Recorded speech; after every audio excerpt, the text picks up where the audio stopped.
अस्सलाम वालेकुम, this is Anam Sajdali and you are watching my YouTube channel ASA Medic. अच्छा, तो आज हम स्पॉट एंड मूवमेंट के जिस पार्ट को करेंगे वो है बोन। तो जल्दी से करते हैं क्योंकि एमडी में बहुत कम दिन रह गए हैं और हमने हर चीज़ याद करनी है।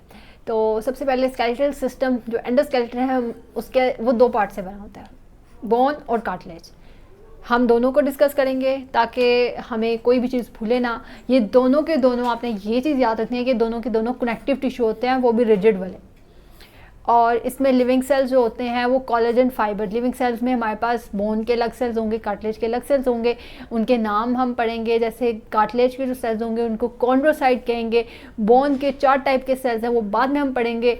और वो कहाँ पे एम्बेडेड होते हैं, जैसे ये सेल्स हैं, ये सेल्स हैं मैं बना रही हूँ।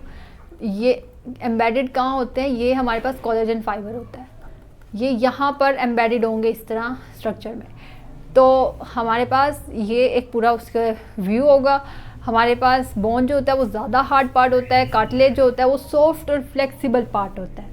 और इनकी दोनों की स्टडी को हम क्या कहते हैं, वो हम कहते हैं osteology, the study of bone and cartilage. और ये चीज़ आपने याद रखना है, बोन के रिलेटेड कोई भी हम आगे टर्मिनोलॉजी पढ़ेंगे उसमें ऑस्टियो का वर्ड ज़रूर आप देखोगे। तो चलिए फिर स्टार्ट करते हैं। सबसे पहले हमें बोन के फंक्शंस पता होना चाहिए। हमारे पास जो स्केलेटन है, हमारी जो बोन्स हैं वो हमें सपोर्ट देती हैं, हमें एक बॉडी को शेप देती हैं। उसके अलावा इसमें ब्लड सेल की फॉर्मेशन भी हो रही होती है। अभी आगे जाके मैं बताऊंगी कि इस बोन के कौन से पार्ट में ब्लड सेल्स बन रहे हैं। आपने उससे पहले ये चीज़ याद रखनी, ये एमसीक्यूज आता है कि ब्लड सेल की फॉर्मेशन को कहते क्या है, वो कहते हैं हेमेटोपोइसिस।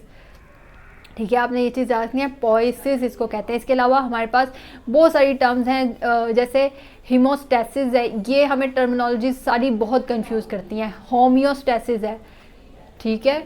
तो ये जो टर्म्स हैं आपने इसको याद, होम्योस्टेसिस कहते हैं बैलेंस को। जैसे कि मिनरल का होम्योस्टेसिस इसका मतलब क्या है कि बैलेंस हमने करना है, ठीक हो गया। लेकिन हीमोस्टेसिस का मतलब है कि ब्लड क्लॉटिंग का प्रोसेस करना। ब्लड क्लॉटिंग क्या होती है, जैसे अब खून हमारा एक कट लग गया तो उस कट को कैसे वो खून रुकता है, उसको हीमोस्टेसिस का प्रोसेस कहते हैं, ठीक है। और हीमाटोपोइसिस जो वर्ड है, स्टेसिस से आपने याद रखना है रुकना, ठीक है। तो ब्लड सेल्स, ब्लड क्लॉटिंग का प्रोसेस, पोइसिस से आपने याद रखना है कि ब्लड सेल की फॉर्मेशन। इसके अलावा प्रोटेक्शन करती हैं बोन्स हमारी, मिनरल की हीमोस्टेसिस, कैल्शियम, फॉस्फेट जो होते हैं हार्मोन्स की रेगुलेशन से। अगर कैल्शियम ब्लड में कम हो तो बोन्स कैल्शियम दे देती हैं, अगर बोन्स में कम हो तो वो ब्लड से ले लेती हैं, इसी तरह। और ये मूवमेंट में भी बोन्स हमारे हेल्प करते हैं। अब जैसे मैं मूव कर रही हूँ तो I am moving just because of my bones, ठीक है। हम मेरे जॉइंट्स हैं, सब कुछ। अब हमने ये चीज़ देखी कि बोन जो है हमारे पास सबसे ज़्यादा रिजिड कनेक्टिव टिश्यू है। अब ये सबसे ज़्यादा रिजिड क्यों है, क्योंकि अभी मैंने आपको एक बात बताई कि हमारे पास ये बोन सेल्स हैं।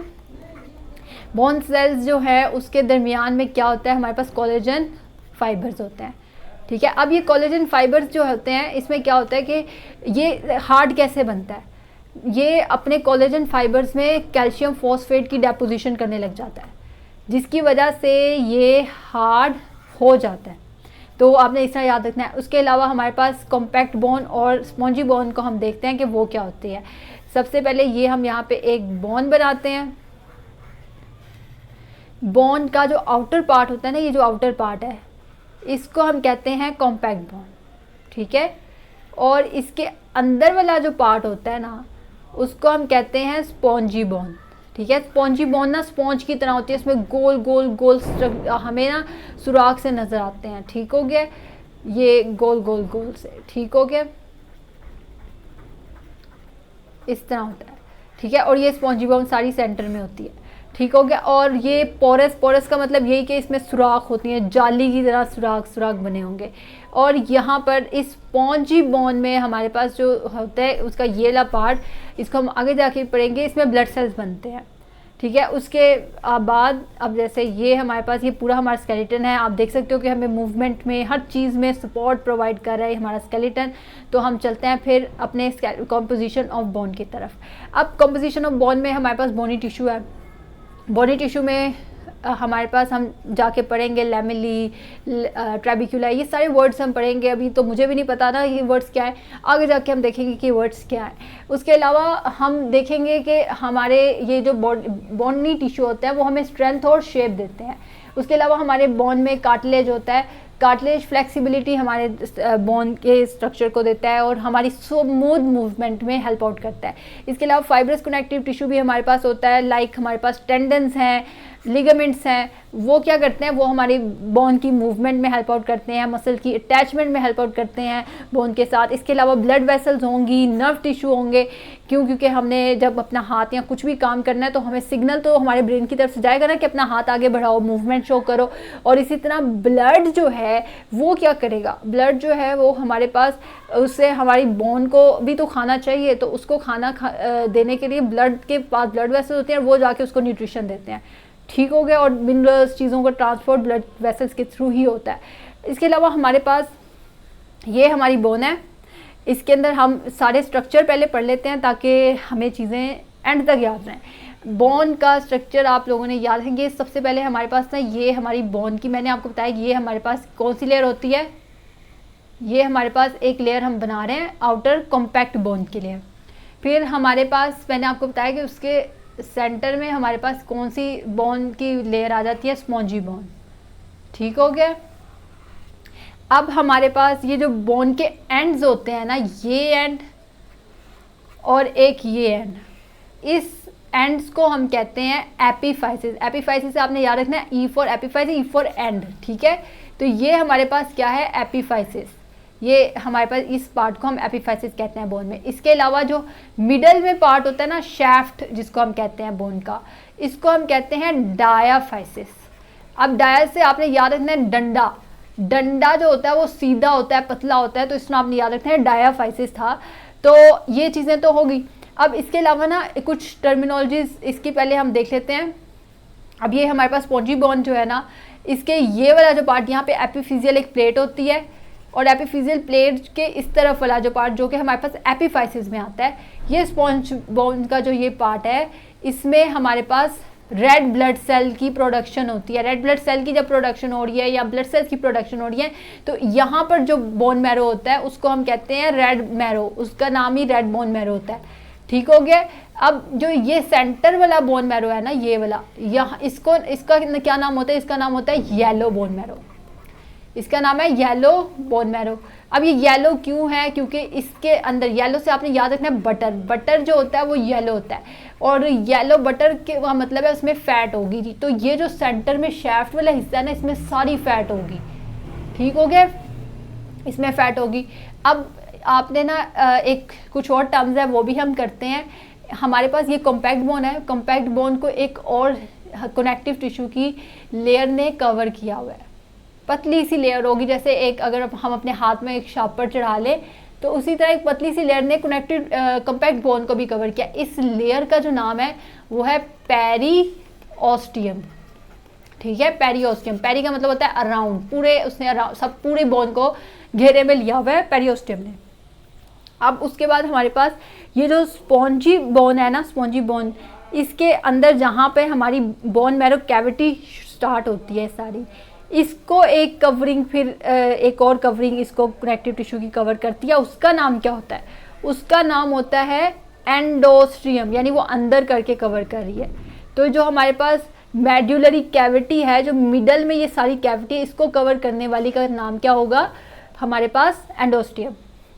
इसको हम दोबारा करते हैं ताकि हम चीज़ों को भूलें ना। सबसे पहले मैंने आपको बताया कि हमारे पास ये जो एंड हैं, ब्रॉड एंड्स, इनका नाम है एपीफाइसिस। ये जो हमारे पास मिडल है, इसका नाम क्या था, डायफाइसिस।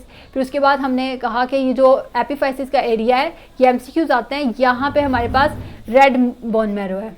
रेड में क्या बनता है, हमारे पास ब्लड सेल्स की प्रोडक्शन होती है, हेमाटोपोइसिस। ठीक है, हेमाटोपोइसिस यहाँ पे होती है, रेड ब्लड सेल्स की प्रोडक्शन होगी। ठीक है, उसके अलावा ये जो है, ये इसको हमने नाम दिया येलो मैरो। येलो मैरो में क्या हो रहा था, फैट्स थी, बटर, मैंने yellow for butter, yellow for fats. ठीक है, फिर उसके बाद हमने कहा कि ये जो आउटर कवरिंग है ना, ये तो हमें पता चल गया कॉम्पैक्ट में, इसके आउटर पे एक उसको कवर करता है कनेक्टिव टिश्यू, उसका नाम हमने रखा पेरिओस्टियम। ठीक है, ये हमारे लिए नई टर्म थी। फिर उसके अलावा जो ये अंदर मेडुलरी कैविटी को जो कवर कर है, उसका हमने नाम दिया एंडोस्टियम। तो ये सारी चीज़ें अभी हमने कर ली हैं बोन के अंदर। आपको अब यहाँ से कोई एमसीक्यूज आया तो आई होप कि कभी गलत नहीं होगा आपका। ये हम कर चुके हैं। ये सब कुछ जो मैंने आपको बता दिया है कि ये हमारे पास बोन मैरो का रेड पार्ट जहाँ पे ब्लड सेल्स की प्रोडक्शन हो रही है, ये येलो बोन मैरो है जहाँ पे फैट्स हैं।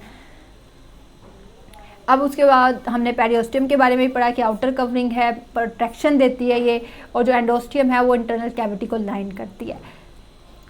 उसके अलावा हमने ये बात कर ली हुई है पेरियोस्टियम की, उन्होंने यहाँ पे इलस्ट्रेशन दी हुई है कि ये हमारे पास बोन मैरो कैविटी है और यहाँ पे ये येलो बोन मैरो है, उसको कवर करने वाले हमारे पास एंडोस्टियम, और ये जो बाहर ग्रे कलर की आपको दिख रही है ये सारी क्या है, पेरियोस्टियम। इसको आप पेंसिल से भी रिलेट कर सकते हो कि पेंसिल की बाहर वाली कवरिंग जो है periosteum, P for pencil, P for periosteum. अब अगर इसको येलो वाले को सबको हम हटा दें तो ये इसको आपने, ये जो पेंसिल का ब्लैक वाला हिस्सा होता है ना लेड, इसको आपने कहना है कि ये मेडुलरी कैविटी है, ठीक है, ये मेडुलरी कैविटी की तरह होता है, और इसको जो कवर करेगा ना वो हमारे पास एंडोस्टियम होगा। ठीक हो गया, ये पेंसिल की एग्जांपल आप ले सकते हो। उसके अलावा ये आप रिवाइज कर लो, यहाँ पर इन दो साइडों पर अपना हाथ रख के वीडियो को पॉज करके रिवाइज करो। एपिफाइसिस का आपको पता लग गया, डायफाइसिस का आपको पता चल गया, अब कभी ये भूलेंगे तो नहीं वर्ड्स। आपको येलो बोन मैरो का पता चल गया, आपको पेरियोस्टियम का पता चल गया, आपको एंडोस्टियम का पता चल गया, येलो के साथ रेड बोन मैरो का आपको पता चल गया कि ये होता कहाँ पे। एमसीक्यूज आता है कि ये हमारे पास, अब वो आपको इस तरह नहीं एमसीक्यूज देंगे कि ये होता कहाँ है या इस तरह, आपको वो कहेंगे कि हमारे पास रेड बोन मैरो कहाँ पर बन रहा है, तो वो ये पूछेंगे एपिफाइसिस में बन रहा है या डायफाइसिस में बन रहा है, वो इस तरह आपको घुमा के क्वेश्चन पूछेंगे। तो ये एपिफाइसिस में बन रहा है, एंड में बन रहा है, मिडल में यानी डंडे वाली साइड पे नहीं बन रहा है, ये चीज़ें याद रखनी है। और उसके अलावा फिर हम जल्दी से इसको वाइंड अप भी करते हैं। बोन जो होती है वो 1/3 ऑफ द कनेक्टिव टिश्यू बनाती है, उसके अलावा बाकी सारा का सारा हमारा कैल्शियम सोल्ट से बना होता है। ठीक हो गया, यानी हमारी बोन में 1/3 कनेक्टिव टिश्यू होता है और उसके अलावा 2/3 जो बचा वो कैल्शियम से बनता है। ठीक है, ये आपने यह चीज़ याद रखनी है। उसके अलावा हमारे पास बोन की कॉम्पोजिशन बाकी सॉफ्ट टिश्यू से डिफरेंट होती है। हमने पढ़ लिया कि उसमें कैल्शियम फॉस्फेट आ जाता है, तो इस वजह से डिफरेंट है, और ये हमने पहले ही देख लिया कि ऑर्गन की प्रोटेक्शन कर रहा है और सब कुछ हमने ये फंक्शंस भी देख लिया। अब हमारे पास ना बोन की डेवलपमेंट के ऊपर आ जाते हैं। बोन डेवलप कैसे होती है, सबसे पहले या फिर अगर आपकी बोन ऐसा होगा कि कोई रिपेयर होना है, बोन का डैमेज हो गई है, तो वो कैसे डेवलप होगी बोन। सबसे पहले आपके पास ना बच्चे कंफ्यूज हो जाते हैं, बच्चे पहले समझते हैं कि ब्लास्ट का, ऑस्टियोब्लास्ट का पहले काम है, ऐसा नहीं है। सबसे पहले ऑस्टियोक्लास्ट आते हैं, ये बोन के सेल्स हैं, मैं आगे जाके डिटेल में आपको इनके बारे में बताऊंगी। ऑस्टियोक्लास्ट को याद कैसे रखना है, इसका काम क्या है, वो सब कुछ। तो सबसे पहले हमारे पास ऑस्टियोक्लास्ट जो होता है ना, क्लास से आपने याद रखना है क्रश या फिर कट, ठीक है, या फिर आप इसके अलावा वो खल्लास भी लफ्ज़ याद कर सकते हैं अगर आपने थोड़ा सा गैंगस्टर टाइप पे करना है। उसके अलावा जो ब्लास्ट में आपने याद रखना है बेबी, बेबी का मतलब ग्रोथ हो रही होती है, ठीक है।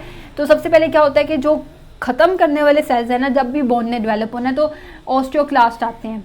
वो किस चीज़ को ख़त्म करते हैं, वो हमारी बोन के पास जो कार्टिलेज बना होता है ना उसको डिज़ोल्व कर देते हैं, ठीक है। उसको कहते हैं भाई ख़त्म हो जाओ, तुम्हारी ज़रूरत नहीं है, अब हमने बोन बनानी है यहाँ पे। फिर उसके बाद वो कहते हैं कि फिर उसके बाद वो कहता है ऑस्टियोब्लास्ट आ जाओ, तुम बेबी ले आओ, हमने इसको कार्टिलेज को ना निकाल दिया है। तो वो जब बेबी लेके आता है तो बेबी ने, आपको पता है बेबी की ग्रोथ करानी होती है, तो ये क्या करेगा, ये बोन बनाएगा कार्टिलेज की जगह पे। और फिर उसके बाद क्या होगा कि ये जो ऑस्टियोब्लास्ट होते हैं ये हार्ड कर देते हैं। कैसे हार्ड करते हैं, हमने भी पढ़ा कि कार्टिलेज के अंदर हमारे पास जो कोलेजन फाइबर्स होते हैं वो क्या करते हैं, वो सॉफ्ट होते हैं उसकी वजह से। लेकिन क्या होता है कि यहाँ पर ये ऑस्टियोब्लास्ट क्या करेंगे, कैल्शियम फॉस्फेट की डेपोजिशन करा देंगे, जिसकी वजह से ये हार्ड हो जाएगी, तो मैट्रिक्स हार्ड हो जाएगा। मैट्रिक्स है, इसको मैट्रिक्स कहते हैं, ये सारी जगह मैट्रिक्स है हमारे पास, ठीक है। ये सेल्स के इर्द गिर्द की जगह को मैट्रिक्स कहते हैं, ये आपने याद रखना है। वो उसको हार्ड करवाते हैं और ऑस्टियोब्लास्ट फिर ऑस्टियोसाइट्स में कन्वर्ट हो जाते हैं, ठीक हो गया। इसी तरह ऑसिफिकेशन भी होती है। ऑसिफिकेशन क्या होती है कि बोन, अब जैसे बेबीज़ में बोन सॉफ्ट होती हैं, हमें हार्ड होती हैं, तो वो जो प्रोसेस है हार्डनिंग ऑफ बोन, उसको हम ऑसिफिकेशन कहते हैं। उसमें क्या होता है, वो कहते हैं कि इसमें कैल्शियम फॉस्फेट बहुत ज़्यादा डेपोजिट होता है। जब बच्चे को हम दूध पिला रहे हैं, बहुत ज़्यादा दूध पी रहा है वो, तो क्या होगा कि कैल्शियम फॉस्फेट उसकी बोन्स में डेपोजिट होता जाएगा, ठीक है। और उसके बाद क्या करेगा, बोन्स हमारी हार्ड होती जाएंगी। तो वो ये कैल्शियम फॉस्फेट कहाँ पर, कोलेजन फाइबर्स के पास जाके वो डेपोजिशन उसकी होती है, और ये बोन की स्ट्रेंथ के लिए बहुत इंपॉर्टेंट है। क्यों? क्योंकि इसने बोन को मजबूत बनाना है। बोन स्ट्रॉन्ग तो तुम भी स्ट्रॉन्ग, तो जल्दी से अपना जाके दूध का गिलास पी लो। उसके बाद हमारे पास हमने ये चीज़ बात की है कि ऑस्टियोब्लास्ट इसको रिप्लेस करता है, लेकिन डिज़ोल्व करने का काम किसका है? डिज़ोल्व ख़त्म करने का काम किसका है?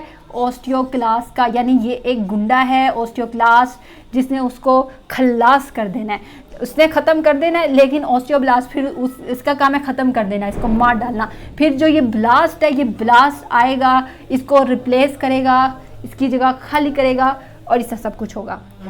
अब उसके बाद हम करते हैं स्ट्रक्चर ऑफ बोन। अब ये जो स्ट्रक्चर ऑफ बोन है, इसके अंदर हम ये चीज़ कर चुके हैं, कॉम्पैक्ट बोन, स्पॉन्जी बोन, इसमें कोई बात ही नहीं है। लेकिन हाँ, कॉम्पैक्ट बोन से आपने याद रखना है कंक्रीट है, कॉर्टेक्स जो होता है ना, वो आउटर कवरिंग को कहते हैं, ये वर्ड आपने याद रखना है। उसके अलावा आपने स्पॉन्जी से याद रखना है सॉफ्ट स्पेसेस, और स्पॉन्जी बोन के लिए हम कैंसिलस का वर्ड भी यूज़ करते हैं, इसका मतलब भी सॉफ्ट सा होता है, ठीक है, जिसमें इस स्पेसेस वगैरह होते हैं सब कुछ। अब कॉम्पैक्ट बोन का दूसरा नाम हमारे पास यहीं से ही निकला है, कॉर्टिकल बोन। इसके अंदर जो स्ट्रक्चर्स हैं वो हम ऑस्टियोन है, कॉन्सेंट्रिक रिंग्स है, ये सब हम देखते हैं, फिर हमें ये समझ लग जाएगी। अब उसके लिए ना हमें ये डायग्राम देखनी है। ये हमारे पास बोन की ना आउटर कवरिंग है, ये इसको पेरियोस्टियम कहते हैं, ठीक है। पेरियोस्टियम के बाद ये सारी कॉम्पैक्ट बोन है, ठीक है। और ये हमारे पास कौन सी बोन है? यहाँ पर ये एंडोस्टियम आ गया। एंडोस्टियम के बाद ये हमारी स्पॉन्जी बोन है, ठीक है। अब यहाँ पर ये जो गोल सर्कल्स है ना, ये ढेर सारे सर्कल्स होते हैं, ये ऑस्टियोन का यानी ये स्ट्रक्चर यूनिट है एक बोन का। अब इस ऑस्टियोन के अंदर डिफरेंट कंसेंट्रिक यानी गोलू मोलू सी रिंग्स होती हैं, रिंग्स बनती हैं, ढेर सारी रिंग्स। अब ये जो एक रिंग है ना, इस एक रिंग को हम नाम देते हैं लैमेली। क्या नाम देते हैं? लैमेली। अब ये जो लैमेली है, ये पूरा ये सारे जो सिस्टम है, इसमें इस सिस्टम का नाम क्या हमने रखा है? हैवर्जियन सिस्टम, ठीक है, हैवर्जियन सिस्टम, ठीक है, हैवर्जियन सिस्टम इसका नाम है। अब हैवर्जियन सिस्टम का जो सेंटर पॉइंट है ना, ये सेंटर जो है इसका, यहाँ पर ये कैनाल होती है। अब इस कैनाल का नाम क्या होगा? जब इस सिस्टम का नाम हैवर्जियन सिस्टम है तो इस कैनाल का नाम क्या होगा? इस कैनाल का नाम भी हैवर्जियन कैनाल होगा। तो ये जो कैनाल आपको नज़र आ रही है, कैनाल, इसको हैवर्जियन कैनाल कहते हैं। इस कैनाल में क्या पाया जा रहा है? हम क्या देख सकते हैं? इस कैनाल में ब्लड वेसल्स हैं, वेन्स, आर्टरी है, नज़र आ रही है हमें आर्टरी, सब कुछ। अब ये जो कैनाल है, ये आपस में जुड़ी होती है, आपस में भी जुड़ी होती हैं, और ये पेरियोस्टियम से भी जुड़ी होंगी, और फिर आगे से एंडोस्टियम के पास भी जाएंगी। तो ये जो इनको कनेक्ट करने वाली कैनाल है ना, इसका नाम क्या है? Walkman canal. जैसे चलने वाली कैनाल, एक जगह से दूसरी जगह ट्रांसफ़र करने वाली कैनाल, तो उसके लिए हमने नाम क्या रखा है? वॉकमैन्स कैनाल, ठीक है, ये इसकी वॉकमैन्स कैनाल है। और हमारे पास जो सेल्स होते हैं, अब जैसे मैं यहाँ पर ये एक ना यूनिट बनाती हूँ ताकि आपको ना समझ लगे, ये इस तरह के यूनिट्स होते हैं। यहाँ पर हमारे पास ना ऑस्टियोसाइट्स होते हैं, ठीक है। ये ऑस्टियोसाइट्स को बनाने का ये एक ना सिंबल होता है, हमने ऑस्टियोसाइट्स हिस्टोलॉजी में इसी तरह बनाने होते हैं। तो ये ऑस्टियोसाइट्स होते हैं, यहाँ पर कैनाल होती है, यहाँ पर वेन होती है, आर्टरी होती है, और इस तरह ये पूरा सिस्टम होता है। तो ये आप लोगों ने इस तरह बनाना होता है। उसके बाद हमारे पास ये कॉम्पैक्ट बोन का हमने सब कुछ पढ़ लिया। हमने पढ़ लिया ऑस्टियोन, हैवर्जियन सिस्टम, कॉन्सेंट्रिक रिंग्स, लैमेली कहलाते हैं, हैवर्जियन कैनाल है जिसमें ब्लड और नर्व्स होती हैं, वॉकमैन्स जो कैनाल है वो आउटर ऑस्टियम से कनेक्ट करती है, परफरेटिंग कैनाल है। परफरेटिंग का मतलब क्या है? कि एक जगह से दो कैनाल्स को आपस में कनेक्ट कर रही है, परफरेट कर रही है, यानी दोनों को आपस में जोड़ रही है। उसके बाद ये वाला जो हिस्सा है, ये हमारे पास ना स्पॉन्जी बोन है। अभी आप स्पॉन्जी बोन को ये देखो, आपको ये देखकर क्या याद आ रहा है? आपको ये देखकर ऐसे नहीं लग रहा है कि ये किसी ट्री की हमारे पास जड़ें हैं, ब्रांचेस हैं? तो इसी ट्री से आपने याद रखना है कि जो स्पॉन्जी बोन होती है ना, इसको हम क्या कहते हैं? ट्रैबिक्यूलर बोन, ठीक है। इसमें ढेर सारे, और इसको कैंसिलस बोन भी कहते हैं, सिर्फ इसके इस स्ट्रक्चर की बिना पर। अब ये जो होता है ना, ये सबसे ज़्यादा वस्कुलर यही एरिया होता है, ठीक है। क्यों होता है ये? क्योंकि यहाँ पर हमारे पास बोन मैरो बन रहा है, ब्लड सेल्स बन रहे हैं, तो ज़्यादा वस्कुलैरिटी इधर ही होनी चाहिए, क्योंकि भाई हमें ब्लड सेल चाहिए तो हमने यहाँ से आके ही तो लेने हैं। तो यहाँ पर ब्लड सेल्स बहुत ज़्यादा होती हैं, हाईली वस्कुलर का मतलब होता है ब्लड सेल्स बहुत ज़्यादा है। और ये कहाँ पर पाया जाता है? ये स्पॉन्जी बोन, ये हमारे पास एपिफाइसिस में पाया जाता है, ठीक है। एपिफाइसिस यानी एंड पे पाया जाता है ये स्पॉन्जी बोन। और इसके अलावा ये इसके पास बोन मैरो जो होता है वो रेड बोन मैरो होता है। इसकी कैनालिकुलाई, अब ये कैनालिकुलाई हम देखते हैं जो कि स्पॉन्जी बोन में पाए जाते हैं। इसमें भी लैमेली होते हैं, लेकिन इसके लैमेली डिफरेंट होते हैं as compare to compact bone, ठीक है। ये अपनी चीज़ें याद रखती हैं। इसके अलावा ऑस्टियोसाइट्स होते हैं वो इसके लैक्यूनी में होते हैं, इसकी स्मॉल स्पेसिस में। ये एक वर्ड हमारे लिए नया है, लैक्यूनी और कैनालिकुलाई। कैनालिकुलाई आसान है याद रखना, क्योंकि आपने देखना है कि कैनालिकुलाई है छोटी किनाल, टाइनी किनाल। लैक्यूनी जो है ना उसको हम देखते हैं कि लैक्यूनी आखिर क्या है। ये उसके लिए एक ये परफेक्ट हमारे पास इलस्ट्रेशन है। ये हमारे पास बोन सेल है, ये पूरा का पूरा ऑस्टियोसाइट। ऑस्टियोसाइट जहाँ पर है ना उस स्पेस को हम क्या कहते हैं, लैक्यूनी, ठीक है। लैक्यूनी उस स्पेस को कहते हैं। अब वो स्पेस दूसरे ऑस्टियोसाइट से जहाँ पे कांटेक्ट में होगी ना, इस किनाल को, छोटी सी किनाल को हम कैनालिकुलाई कहते हैं। यहाँ पे फ्लूइड होगा, ठीक है। और ये फिर बाहर क्या है, बाहर हमारे पास मैट्रिक्स है। तो इस तरह ये एक आप देख रहे हो कि ये ट्री लाइक स्ट्रक्चर भी बन रहा है। तो यही स्ट्रक्चर यहाँ पर है, यानी ये आपको कैनालिकुलाई नज़र आ रहे हैं, यहाँ पर वो बोन स्ट्रक्चर होगा, ठीक है। और वो जहाँ पे स्पेस है वो उसकी लैक्यूनी है, ठीक हो गया। अब ये हमने देखा कि ऑस्टियोन वगैरह के बारे में हम हवर्जन कैनाल पढ़ ली, वर्कमैन्स कैनाल, सब कुछ हम देख चुके हैं। ये एक लेयर्स का जो सीक्वेंस है वो हम देख लेते हैं जल्दी से। पेरियोस्टियम बाइट थी, फिर कॉम्पैक्ट बोन, फिर स्पॉन्जी बोन, फिर एंडोस्टियम आया, फिर बोन मैरो आया। ये सब कुछ हम कर चुके हैं।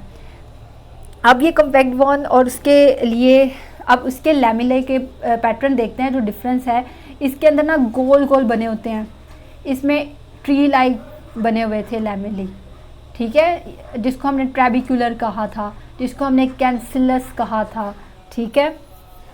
जिसको अगर हम दूर से देखें तो हमने कहा था ये तो पोरस है, स्पॉन्ज लाइक है। इसका बेसिक यूनिट था ऑस्टियोन, ठीक है, हवर्जियन सिस्टम। इसका जो बेसिक यूनिट है वो ट्रैबिक्युला है, मैशवर्क है। इसमें वस्कुलराइजेशन जो है वो सबसे पहले तो इसमें ज़्यादा है, इसमें कम है, ठीक है। और इसमें कहाँ पे हो रही है, हवर्जियन कैनाल में, वर्कमैन कैनाल में। इसमें जो है वो डायरेक्ट ब्लड वेसल्स ही बोन मैरो में आ गई हैं, ठीक है। इसके जो डेंसिटी है वो हाई है कॉम्पैक्ट बोन की, और उसकी डेंसिटी कम है। डेंसिटी उसकी कम है लेकिन उसका एरिया ज़्यादा है, ठीक है। ये फिज़िक्स भी अगर आप देखोगे ना तो आपको पता चल जाएगा कि डेंसिटी जिसकी कम होती है उसका एरिया ज़्यादा होता है। तो ये एमसीक्यूज आ सकता है, it can be an MCQs. आपने ये चीज़ें याद रखनी है।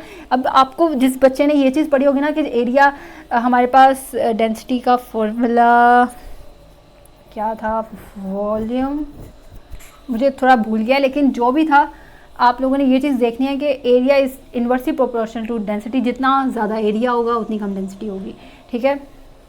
उसके अलावा हमारे पास बोन सेल्स जल्दी से करते हैं।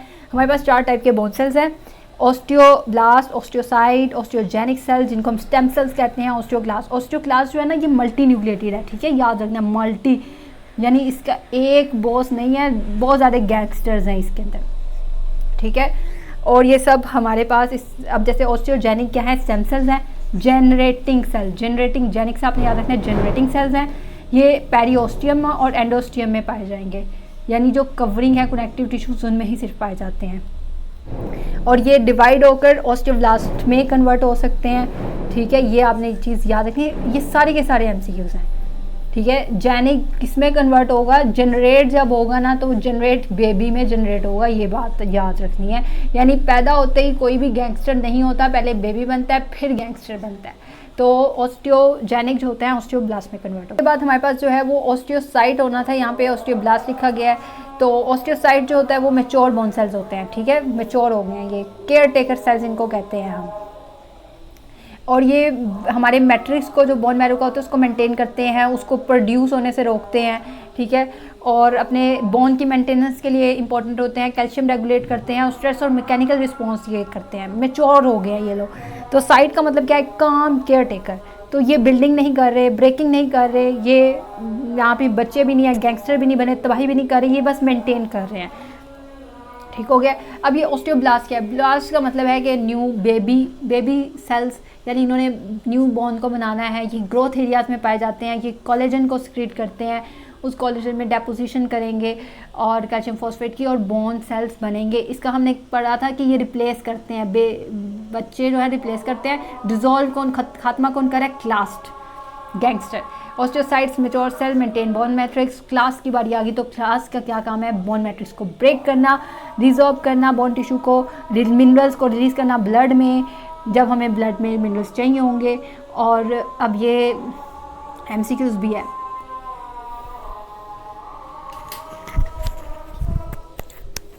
तो क्लास जो है उसने क्या करना है? हमने कहा था ये है हमारे पास गैंगस्टर्स, और गैंगस्टर्स ने इन्होंने मारना है सबको। तो ये क्या करेंगे? हमारे बोन मैट्रिक्स को तोड़ देंगे, यानी हमारे पास जो कोलेजन कार्टिलेज होगा, और हमारे बोन टिश्यू को रिजॉर्ब करेंगे। उसके अलावा अब इनका रोल क्या है?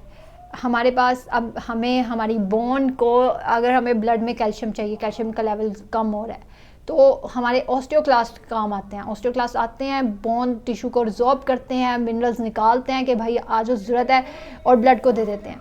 तो ये MCQs आ सकता है कि हमारे पास अगर ब्लड में चाहिए तो क्या होगा, कौन से सेल काम करेंगे।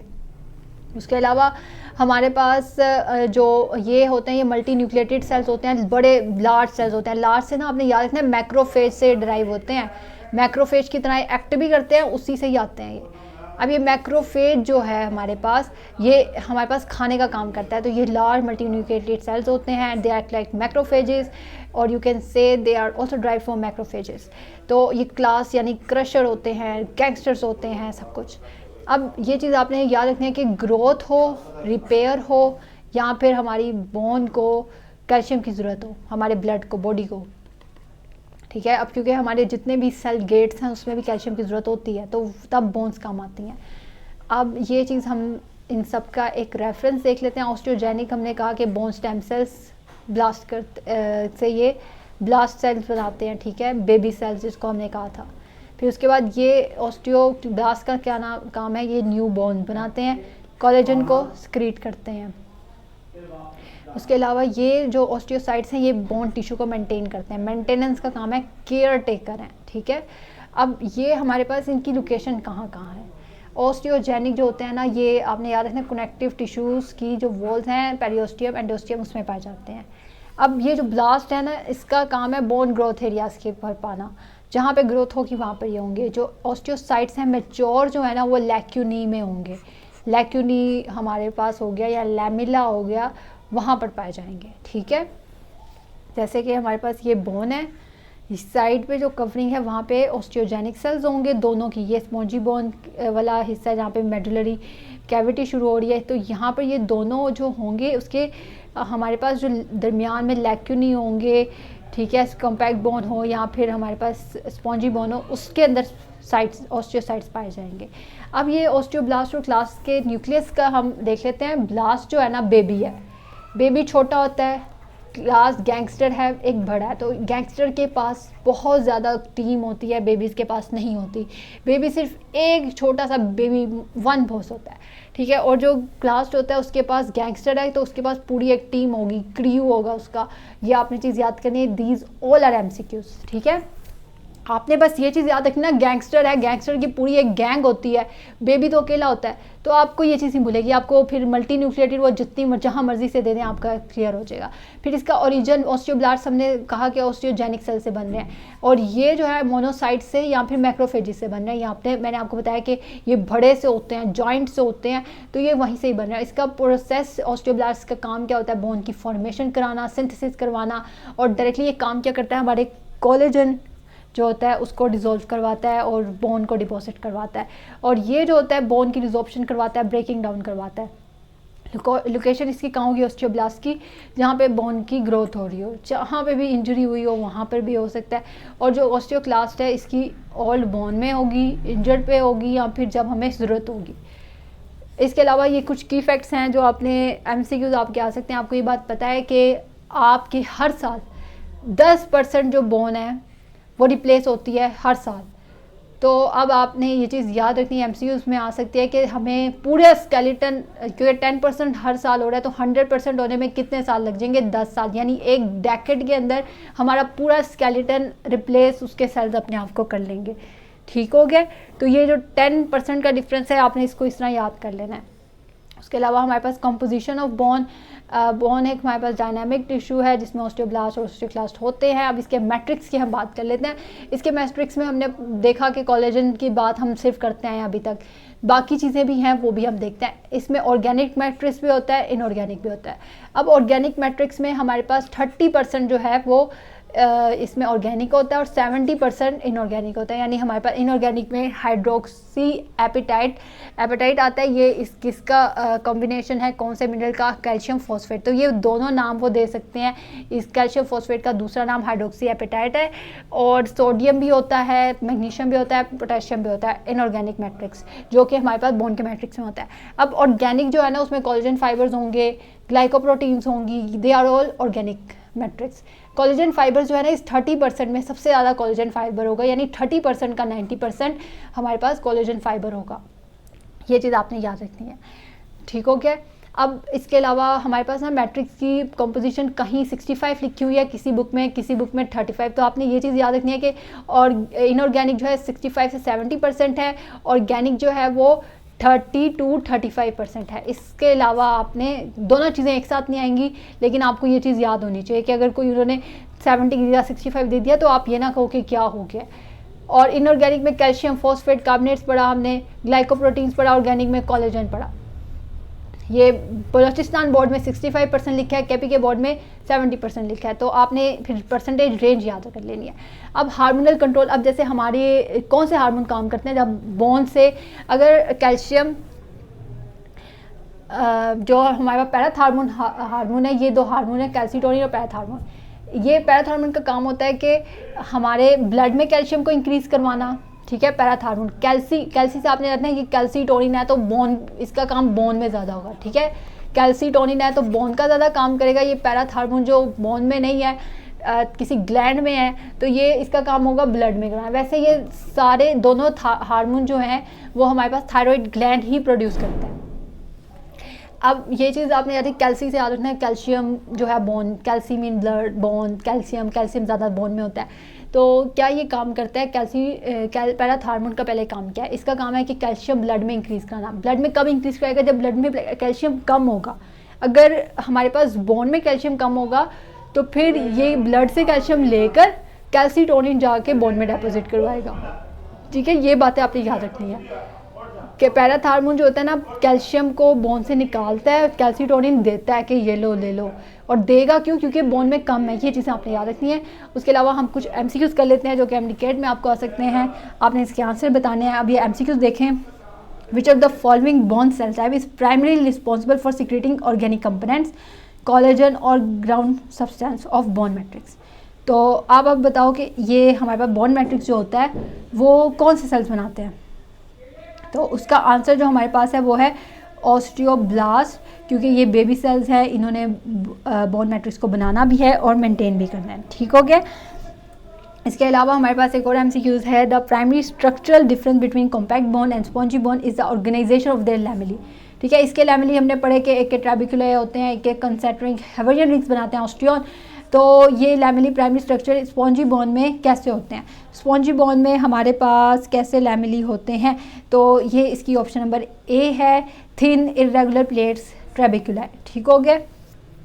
बाकी ऑप्शन भी आप पढ़ सकते हो। हम करते हैं ताकि जल्दी से सब कुछ हो जाए। बोन और कार्टिलेज दोनों इकट्ठे करते हैं। कार्टिलेज क्या होता है, ये सॉफ्ट फॉर्म कनेक्टिव टिश्यू की है। ये कहाँ पर पाया जाता है, एंड्स के ऊपर बोन पे पाया जाएगा, नोज के टिप पर होगा या एक्सटर्नल ईयर पे होगा या फिर एपिग्लोटस में होगा, वोकल कॉर्ड बना रहा होगा। इसमें कोई ब्लड वेसल्स नहीं होती, एवास्कुलर है। इसके सेल्स को हम कॉन्ड्रोसाइट्स कहते हैं।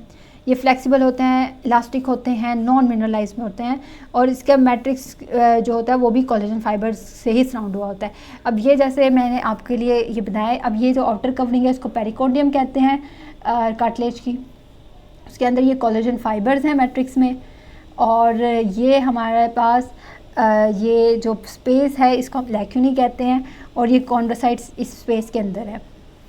स्पेस का नाम लैक्यूनी होता है। Lacunae is the space under which cells are present. उसके अलावा यहाँ पर ये सारा मैट्रिक्स है हमारे पास, और ये इलास्टिक फाइबर्स हैं जो इसको इलास्टिक बनाते हैं। अब हमारे पास कॉन्ड्रोसाइट्स हमने पढ़ लिया, लैक्यूनी भी देख लिया और पेरिकोर्डियम भी देख लिया। आपको ये पता होना चाहिए कि वो कवरिंग है, वो सब कुछ इस तरह। अब हमारे पास यहाँ पे कोलेजन की कौन सी टाइप प्रेजेंट होती है, इसमें ब्लड वेसल्स नहीं होती। कोलेजन की ना टाइप 2 इसमें प्रेजेंट होती है। तो इसको याद रखने के लिए ना आपने देखना है कि जो 2 है ना, वर्ड 2 के अंदर कितने 1 2 3, तो इसमें 3 लेटर्स होते हैं। तो हमारे पास आपने ये चीज़ याद रखनी है कि ये जो है, जैसे सी जो है, ये सी जो है वो 3 नंबर पर आता है, ABC। तो इसे हमने याद रखना है। कोलेजन की टाइप 2 जो है वो इसके अंदर है, कोलेजन इससे बना हुआ है। और इसका जो जेल लाइक मैट्रिक्स होता है, इसमें matrix gel like elastic fibres होते हैं, सॉफ्ट और फ्लेक्सिबल बनाता है। और क्योंकि इसमें ब्लड वेसल्स नहीं है, तो हमारे पास न्यूट्रिशन इसको कैसे पहुंचता है, न्यूट्रिशन इसको डिफ्यूजन के थ्रू पहुंचता है। ठीक है, ये चीज़ आपने याद रखनी है। कॉन्ड्रोसाइट्स इसके सेल्स हैं, कार्टिलेज सेल्स इनको कहते हैं। ये लैक्यूनी यानी स्पेस में होते हैं जहाँ पे ये कॉन्ड्रोसाइट प्रेजेंट होते हैं। फ्लेक्सिबल मैट्रिक्स सिक्रीट करते हैं ये सेल्स। कैल्शियम फॉस्फेट का नहीं होता, अगर कैल्शियम फॉस्फेट का ये होता मैट्रिक्स तो ये हार्ड हो जाता। उसके अलावा ये हमारे पास और फिर हम इसको आगे करते हैं, देखते हैं कि कैसे है। अब इसमें हमने कहा कि टाइप 2 कोलेजन से कार्टिलेज बना होता है। तो अब देखते हैं कि हाइलाइन कार्टिलेज जो है, उसके अलावा इलास्टिक कार्टिलेज जो टाइप है, और फाइब्रो कार्टिलेज, ये टाइप 2 से बने होते हैं सारे। फाइब्रो कार्टिलेज में टाइप 1 भी होती है। ठीक है, ये आपने याद रख लेना है। सारे डेंस कनेक्टिव टिश्यू से बने होते हैं। जो हाइलिन है और इलास्टिक है, इसमें एग्रीकैन भी आता है। एग्रीकैन की वजह से इसके अंदर इलास्टिसिटी और इलास्टिक फाइबर्स की वजह से इलास्टिक होते हैं। फाइब्रो इतना इलास्टिक नहीं होता, इतना मूवमेंट शो नहीं करता। इसमें जो सेल्स हैं कॉन्ड्रोसाइट्स होते हैं हाइलिन कार्टिलेज में। इसमें कॉन्ड्रोब्लास्ट होते हैं, इसमें कॉन्ड्रोसाइट और कॉन्ड्रोब्लास्ट होते हैं, लेकिन इसमें फाइब्रोकॉन्ड्रोसाइट्स होते हैं। ये फाइब्रोकॉन्ड्रोसाइट सेल्स हैं। सेल की अरेंजमेंट इसमें आइसोलेटेड होती है, और वैसे ही आपके लेवल की नहीं है चीज़ें, तो इसको हम स्किप कर देते हैं। पेरिकॉन्ड्रियम जो होता है वो इस सब में प्रेजेंट होता है, फाइब्रो कार्टिलेज में प्रेजेंट नहीं होता। जो आउटर कवरिंग हमने देखी है वो हमारे पास फाइब्रो कार्टिलेज में एब्सेंट होता है। लोकेशन हम इसकी देख लेते हैं, यहाँ पर अभी नहीं देखते, और फंक्शन इसका जो होता है वो सब कुछ देखते हैं। सबसे पहले हमारे पास है हाइलिन कार्टिलेज। हाइलिन सबसे ज़्यादा अबंडेंट होता है, ये मूवेबल जॉइंट्स के दरमियान में। ये जो कार्टिलेज आपको नज़र आ रहा है ना लाइट ब्लू कलर का, ये हमारे पास कार्टिलेज है जिसका नाम है हाइलिन कार्टिलेज, क्योंकि ये मूवेबल बोन्स के दरमियान में है। ये हमारे पास लॉन्ग बोन्स के एंड।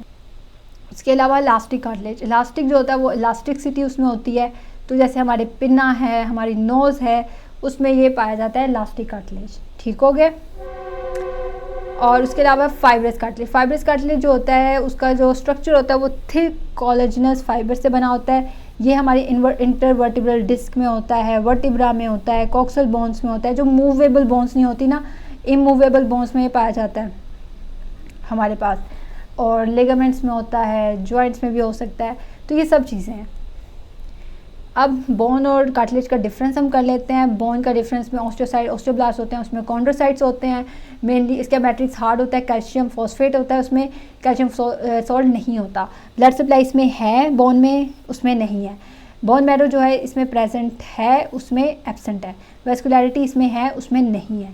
इसमें आउटर कवरिंग जो है वो पेरियोस्टियम है, इसमें आउटर कवरिंग पेरिकॉन्ड्रियम है। पेरिकॉन्ड्रियम जो है वो फाइब्रो कार्टिलेज में वो भी नहीं होती। ठीक है।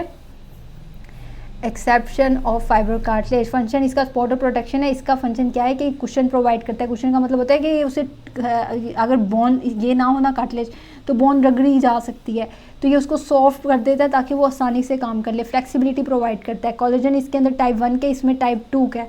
टाइप 2 में 3 होते हैं, तो 3 जो होता है ABC, टाइप 2 है। इसमें मॉडलिंग जो होती है, दोबारा बोन का बनना, ये कॉन्स्टेंट होता है। बन सकती है बोन अगर टूट जाए, लेकिन कार्टिलेज अगर एक मरतबा ख़राब हो जाए तो वो दोबारा सही नहीं हो सकता। इसमें मिनरल की जो डिपोजिशन होती है, कैल्शियम की होती है, कार्बोनेट्स की होती है, और कार्टिलेज में कोई डिपोजिशन नहीं होती।